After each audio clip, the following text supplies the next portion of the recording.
নমস্কাৰ মৰমৰ ছাত্ৰ-ছাত্ৰীসকল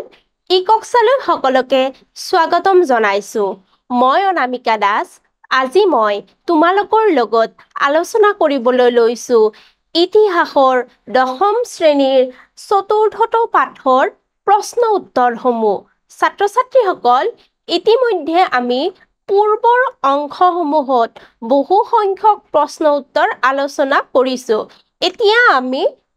প্ৰথমে দীঘল উত্তৰৰ প্ৰশ্নসমূহ আলোচনা কৰিবলৈ লৈছো প্ৰথম প্ৰশ্নটো হৈছে অসমীয়া ভাষা উন্নতি সাধিনী সভাৰ ভূমিকা আৰু কাৰ্যাৱলীৰ বিষয়ে আলোচনা কৰা ছাত্ৰ-ছাত্ৰীসকল আমি ইতিমধ্যে পাঠটো আলোচনা কৰোতে অসমীয়া ভাষা উন্নতি সাধিনী সভাৰ বিষয়ে সকলোখিনি কথা পুংখানুপুংখভাৱে আলোচনা কৰিছো ছাত্ৰ-ছাত্ৰীসকল অসমীয়া ভাষা উন্নতি সাধিনী সভাই অসমীয়া সভ্যতা সংস্কৃতিৰ উত্তৰণৰ বাবে অথবা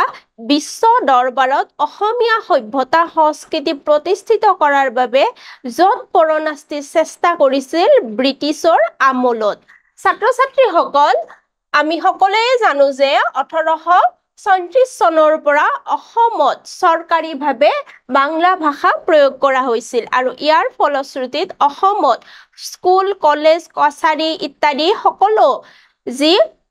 চৰকাৰী কাম-কাজ আছে বা অফিচৰ কাম-কাজ আছে বাংলা ভাষাতে ৰূপায়ণ হৈছিল কিন্তু স্বদেশ প্ৰীতি এছাম মানুহে কি কৰিছিল জাতীয়তাবাদী ভাৱধাৰাৰে অনুপ্ৰাণিত হৈ তেওঁলোকে অসমীয়া ভাষাটোক পুনৰ প্ৰতিষ্ঠিত কৰিবলৈ চেষ্টা কৰিছিল আৰু ইয়াৰ ফলশ্ৰুতিতে কি হৈছিল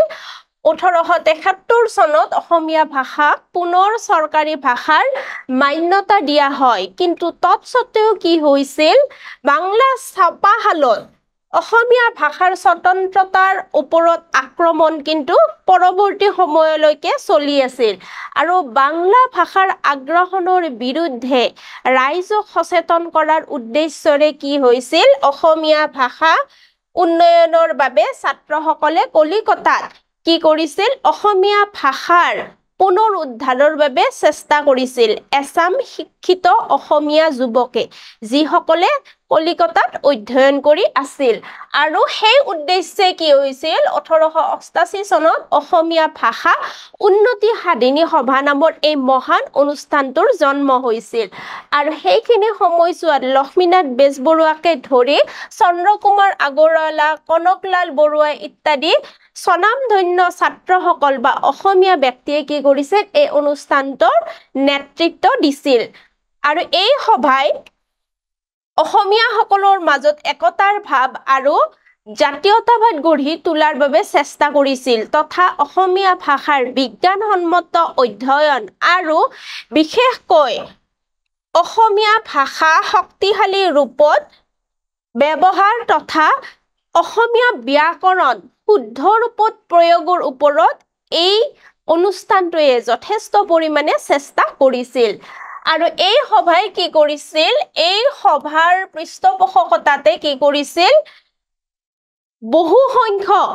অন্য ভাষাৰ পুথি অসমীয়া ভাষাত অনুবাদ কৰাৰ প্ৰচেষ্টা তেওঁলোকে হাতত লোৱাৰ উপৰিও হেমচন্দ্ৰ বৰুৱাই কি কৰিছিল হেমকোষ প্ৰথম অসমীয়া অভিধানখন প্ৰণয়নৰ কাম হাতত লৈছিল তদুপৰি অসমীয়া ভাষা উন্নতি সাধিনী সভাই কি কৰিছিল বুৰঞ্জী সংস্কৃত সাহিত্য আৰু ভাষা সম্পৰ্কে নিজৰ মাজতে তেওঁলোকে বৌদ্ধিক আলোচনা অব্যাহত ৰাখিছিল আৰু অসমৰ বিভিন্ন প্ৰান্তত এই অনুষ্ঠানটোৰ বিভিন্ন শাখা প্ৰশাখা প্ৰতিষ্ঠিত কৰিবৰ বাবে তেওঁলোকে কি কৰিছিল চেষ্টা কৰিছিল আৰু সেইখিনি সময়ছোৱাত এই সভাৰ দ্বাৰা প্ৰকাশিত জোনাকীয়ে অসমৰ জনজীৱনৰ ওপৰত এটা নৱজাগৰণ আনিবলৈ সক্ষম হৈছিল এতিয়া পৰৱৰ্তী প্ৰশ্নলৈ যাওঁ অসম ছাত্ৰ সন্মিলনৰ অৱদানৰ বিষয়ে লিখা অৰ্থাৎ অসম ছাত্ৰ আন্দোলন নামৰ এই অনুষ্ঠানটোৱে অসমীয়া জনজীৱনৰ ওপৰত কেনেকুৱা ধৰণৰ প্ৰভাৱ পেলাই গৈছিল অসম ছাত্ৰ সন্মিলন 1916 চনত গঠন কৰা হৈছিল আৰু এই অনুষ্ঠানটোৰ প্ৰথম অধিৱেশনখন ক'ত অনুষ্ঠিত হৈছিল গুৱাহাটীত ইতিমধ্যে আমি এই অনুষ্ঠানটোৰ বিষয়ে আগৰ অংশত বিতংভাৱে আলোচনা কৰিছো আশা কৰিছো তোমালোকে সেই অংশটো খুব ভালদৰে বুজি পাইছা আৰু সেই অংশটোৰ পৰাই সেই অংশটোৰ আলামত আমি এই প্ৰশ্নৰ উত্তৰটো লিখিব পাৰিম বা এই প্ৰশ্ন উত্তৰটো আমি আলোচনা কৰিবলৈ লৈছো আৰু এই অনুষ্ঠানটোৰ মুখ্য উদ্দেশ্য আছিল অসমীয়া ভাষাৰ উন্নতি সাধন কৰা আৰু অসম ছাত্ৰ সন্মিলন নামৰ অনুষ্ঠানটোৱে অসমৰ বিভিন্ন বিদ্যালয় মহাবিদ্যালয়ৰ ছাত্ৰসকলৰ লগত মতৰ আদান প্ৰদান কৰি ছাত্ৰ সমাজৰ মাজত এটা সুসম্পৰ্ক বৰ্তাই ৰাখিবলৈ তেওঁলোকে চেষ্টা কৰিছিল আৰু এই সন্মিলনটো প্ৰথম অৱস্থাত ৰাজনৈতিক দিশৰ লগত জড়িত নাছিল যদিও জাতীয়তাবাদী ভাৱধাৰাৰে পৰিচালিত বা জাতীয়তাবাদী চেতনাৰে অনুপ্ৰাণিত এই ছাত্ৰ নেতাসকল পিছলৈ ৰাজনীতিৰ ক্ষেত্ৰখনলৈও ঢাপলি মেলিছিল বা জড়িত হৈ পৰিছিল আৰু তেওঁলোকে কি কৰিছিল ৰাজনৈতিকভাৱে সচেতন হৈ অসমৰ হকে তেওঁলোকে কাম কৰিছিল বা ব্ৰিটিছ চৰকাৰৰ ওচৰত বিভিন্ন দাবী জনাইছিল অসমৰ উন্নয়নৰ হকে আৰু এই ছাত্ৰ সমাজে কি কৰিছিল পৰৱৰ্তী সময়ত কিন্তু কি কৰিছিল অসমৰ জনসাধাৰণৰ স্বাধীনতাকামী যি আন্দোলন আছিল সেই আন্দোলনসমূহত সজোৰে কি কৰিছিল অংশগ্ৰহণ কৰিছিল আৰু এই আন্দোলনটোৰ মুখপত্ৰ আছিল মিলন আৰু এই মিলন নামৰ মুখপত্ৰখনত বিভিন্ন প্ৰবন্ধ প্ৰকাশিত হৈছিল এই প্ৰবন্ধসমূহে সাহিত্য সংস্কৃতি সাম্প্ৰদায়িক সম্প্ৰীতি জাতীয় চেতনা গঠন কৰাত এক যথেষ্ট দিগদৰ্শনৰ ভূমিকা পালন কৰিছিল তথা এই আন্দোলনৰ অধিৱেশন এই অনুষ্ঠানটোৰ অধিৱেশনসমূহত কি হৈছিল যথেষ্ট সংখ্যক চিন্তাবিদ বুদ্ধিজীৱী ৰাজনীতিবিদৰ সমাৱেশ ঘটিছিল আৰু এই ব্যক্তিসকলে কি কৰিছিল তেওঁলোকৰ বক্তৃতাৰ জৰিয়তে অসমৰ ছাত্ৰসকলক অনুপ্ৰাণিত কৰিছিল পৰৱৰ্তী প্ৰশ্নলৈ আহিছো ৰায়ত সভাসমূহৰ উদ্দেশ্য আৰু ভূমিকা সম্পৰ্কে খতিয়ান দাঙি ধৰা ৰায়ত সভাৰ বিষয়েও আমি ইতিমধ্যে পাঠটো আলোচনা কৰোঁতে বিতংভাৱে আমি যথেষ্টখিনি কথা তোমালোকৰ লগত আমি আলোকপাত কৰিছো ছাত্ৰ ছাত্ৰীসকল ৰায়ত সভা অসমৰ এটি গুৰুত্বপূৰ্ণ অনুষ্ঠান আছিল আৰু এই অনুষ্ঠানটোৰ মূল উদ্দেশ্যসমূহ আছিল অসমত গ্ৰেজিং কৰ যি কৰ ব্ৰিটিছসকলে আৰোপ কৰিছিল সেই কৰৰ বিৰোধিতা কৰা এই অনুষ্ঠানটোৰ প্ৰধান উদ্দেশ্য আছিল বা ৰায়ত সভাৰ প্ৰধান উদ্দেশ্য আছিল তদুপৰি মাটিৰ খাজানা হ্ৰাস কৰা যিটোৰ জৰিয়তে ব্ৰিটিছ চৰকাৰে আমাৰ সাধাৰণ প্ৰজাক জুৰুলা কৰিছিল তাৰ বিৰোধিতা কৰিছিল পূৰ্ববংগৰ পৰা হোৱা প্ৰব্ৰজন ৰোধ কৰা এইকেইটা আছিল মূল উদ্দেশ্য অৰ্থাৎ প্ৰব্ৰজনৰ বিৰুদ্ধে তেওঁলোকে মূৰ দাঙি উঠিছিল এতিয়া আমি এই অনুষ্ঠানটোৰ ভূমিকাৰ বিষয়ে আহিছো বা তোমালোকৰ লগত আলোচনা কৰিবলৈ লৈছো ৰায়ত সভাই অসমত ব্ৰিটিছ চৰকাৰৰ দ্বাৰা প্ৰৱৰ্তিত যি নতুন ভূমি নীতি বা ৰাজহ নীতি আছিল সেই নীতিটোৰ সজৰে বিৰোধিতা কৰিছিল অৰ্থাৎ ব্ৰিটিছৰ শোষণ নীতিৰ সজৰে প্ৰতিবাদ কৰিছিল আৰু 1861 পৰা 1893 চনলৈ অসমত ভূমি ৰাজহ প্ৰতিবাদৰ অৰ্থে বিভিন্ন অঞ্চলত যি প্ৰতিবাদ হৈছিল বা কৃষক বিদ্ৰোহ হৈছিল কিন্তু সেই সময়ছোৱাত কিন্তু ৰায়ত সভাসমূহে ইমান বেছি গুৰুত্বপূৰ্ণ ভূমিকা গ্ৰহণ কৰা নাছিল কিন্তু পৰৱৰ্তী সময়ত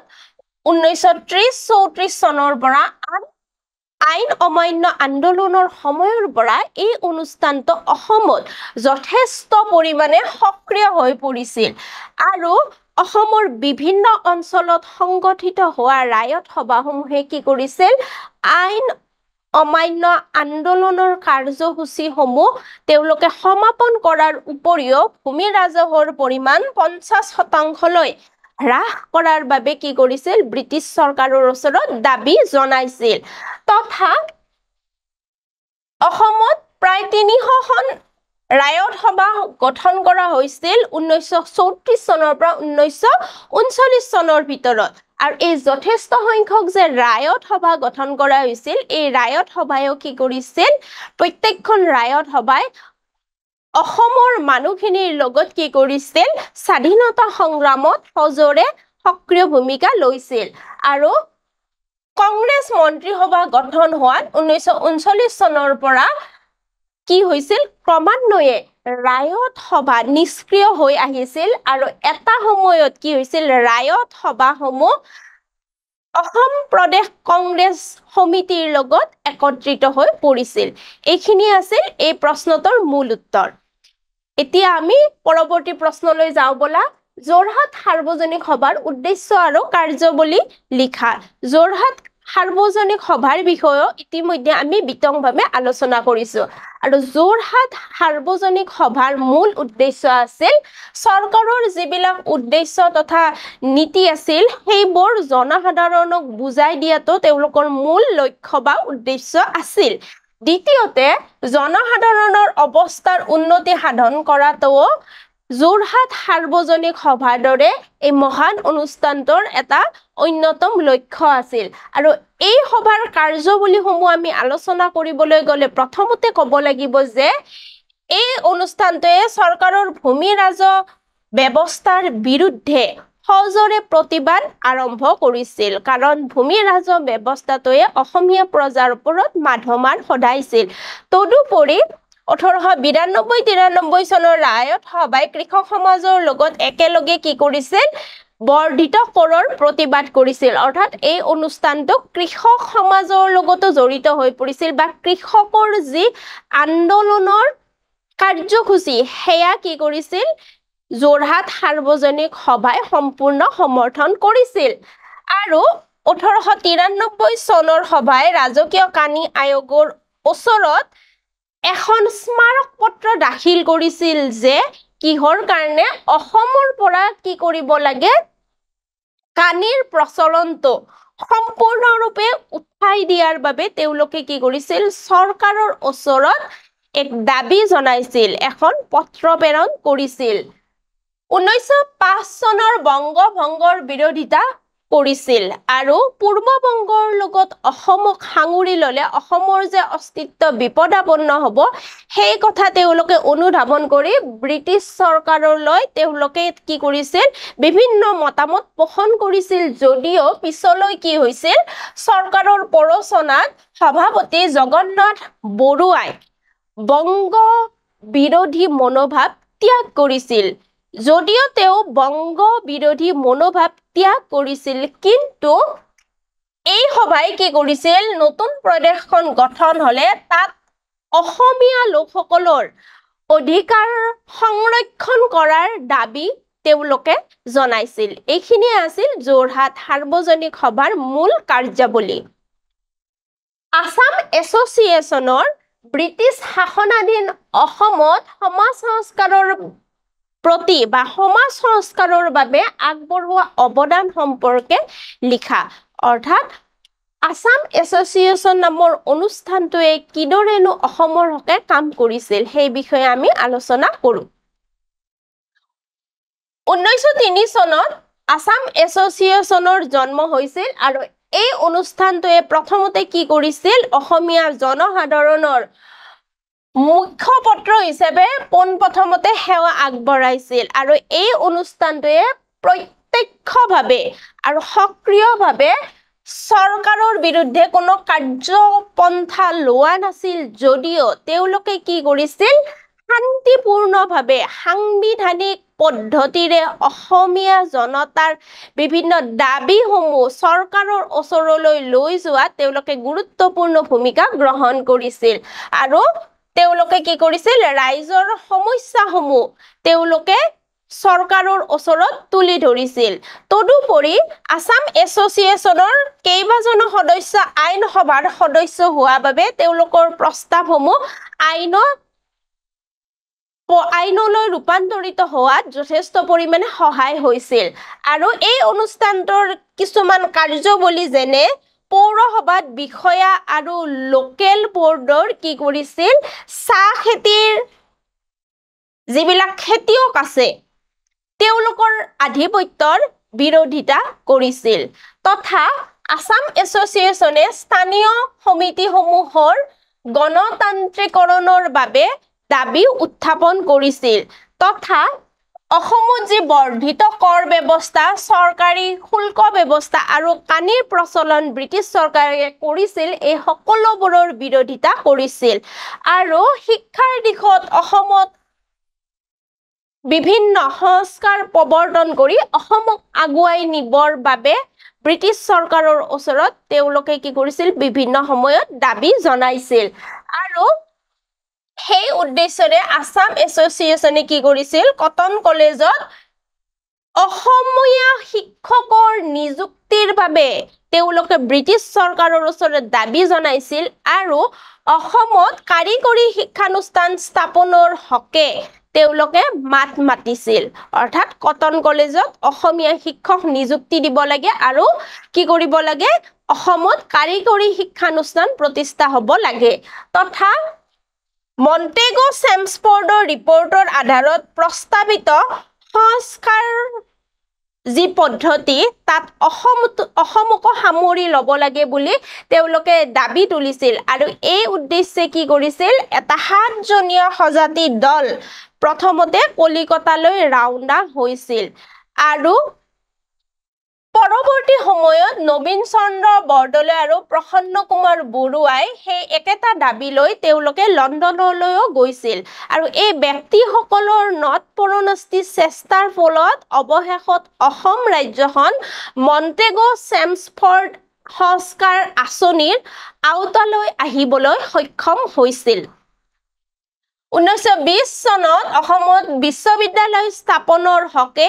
এই অনুষ্ঠানটোৱে সজৰে মাত মাতিছিল আৰু 1921 চনৰ অসহযোগ আন্দোলনত কি কৰিছিল আসাম এছ'চিয়েশ্যনে যথেষ্ট সক্ৰিয়ভাৱে অংশগ্ৰহণ কৰিছিল আৰু বংগ বিভাজনৰ এওঁলোকে বিৰোধিতা কৰি পূৰ্ববংগৰ লগত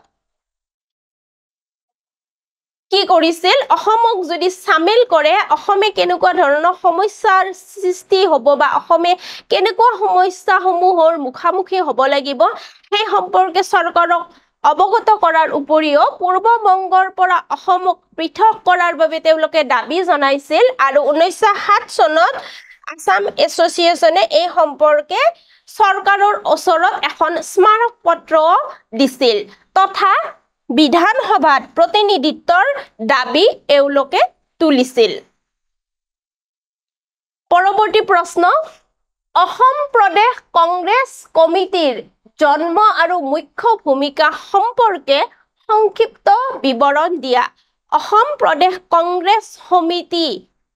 যিটো অনুষ্ঠানে ভাৰতবৰ্ষৰ স্বাধীনতা সংগ্ৰামত অসমৰ জনসাধাৰণক নেতৃত্ব দিছিল আৰু অসমত স্বাধীনতা সংগ্ৰামৰ যি বিভিন্ন পৰ্যায়ত আন্দোলনসমূহ আৰম্ভ হৈছিল তাত নেতৃত্ব দি জনসাধাৰণক সুসংহতভাৱে তেওঁলোকে কি কৰিছিল নেতৃত্ব দি স্বাধীনতাৰ হকে কাম কৰিছিল বা অসমৰ উন্নয়নৰ হকে কাম কৰিছিল ছাত্ৰ ছাত্ৰীসকল ইতিমধ্যে আমি এই কথাখিনি পূৰ্বৰ যি অংশ য'ত আমি এই অনুষ্ঠানটোৰ বিষয়ে অসম প্ৰদেশ কংগ্ৰেছ কমিটিৰ বিষয়ে আলোচনা কৰিছো তাত সবিশেষ তথ্য ইতিমধ্যে আমি দিছো তথাপিও আমি কিছু কথা আলোচনা কৰিবলৈ লৈছো 1885 চনত ভাৰতীয় জাতীয় কংগ্ৰেছৰ জন্ম হৈছিল আৰু জাতীয় কংগ্ৰেছৰ বিভিন্ন শাখা প্ৰশাখা ভাৰতবৰ্ষৰ বিভিন্ন অনুষ্ঠানত বিভিন্ন ৰাজ্যত গঢ়ি উঠিছিল আৰু অসমতো কি হৈছিল অসম প্ৰদেশ কংগ্ৰেছ সমিতি গঠন হৈছিল আৰু আসাম এছ'চিয়েশ্যনে পিছলৈ কংগ্ৰেছৰ লগত বিলীন হৈ সৰ্বভাৰতীয় ৰাজনীতিত একত্ৰিত হৈ পৰিছিল আৰু আসাম এছ'চিয়েশ্যনে কি কৰিছিল এই অনুষ্ঠানটোৰ সদস্য প্ৰথমৰে পৰা এই অনুষ্ঠানটোক কংগ্ৰেছ কমিটিলৈ ৰূপান্তৰ কৰিবলৈ চেষ্টা কৰাৰ বিপৰীতে আন একাংশই কিন্তু ইয়াৰ বিৰোধিতাও কৰিছিল অৰ্থাৎ কিছু সংখ্যক আসাম এছ'চিয়েশ্যনৰ অনুষ্ঠানে কংগ্ৰেছৰ লগত মিলিত হ'ব বিচাৰিছিল যদিও কিছু সংখ্যকে কিন্তু ইয়াৰ বিৰোধিতা কৰিছিল আৰু সেই সময়ত কংগ্ৰেছৰ নীতি আদৰ্শ কাৰ্যপন্থাই কি কৰিছিল অসমীয়া যি মধ্যবিত্ত শ্ৰেণীৰ লোক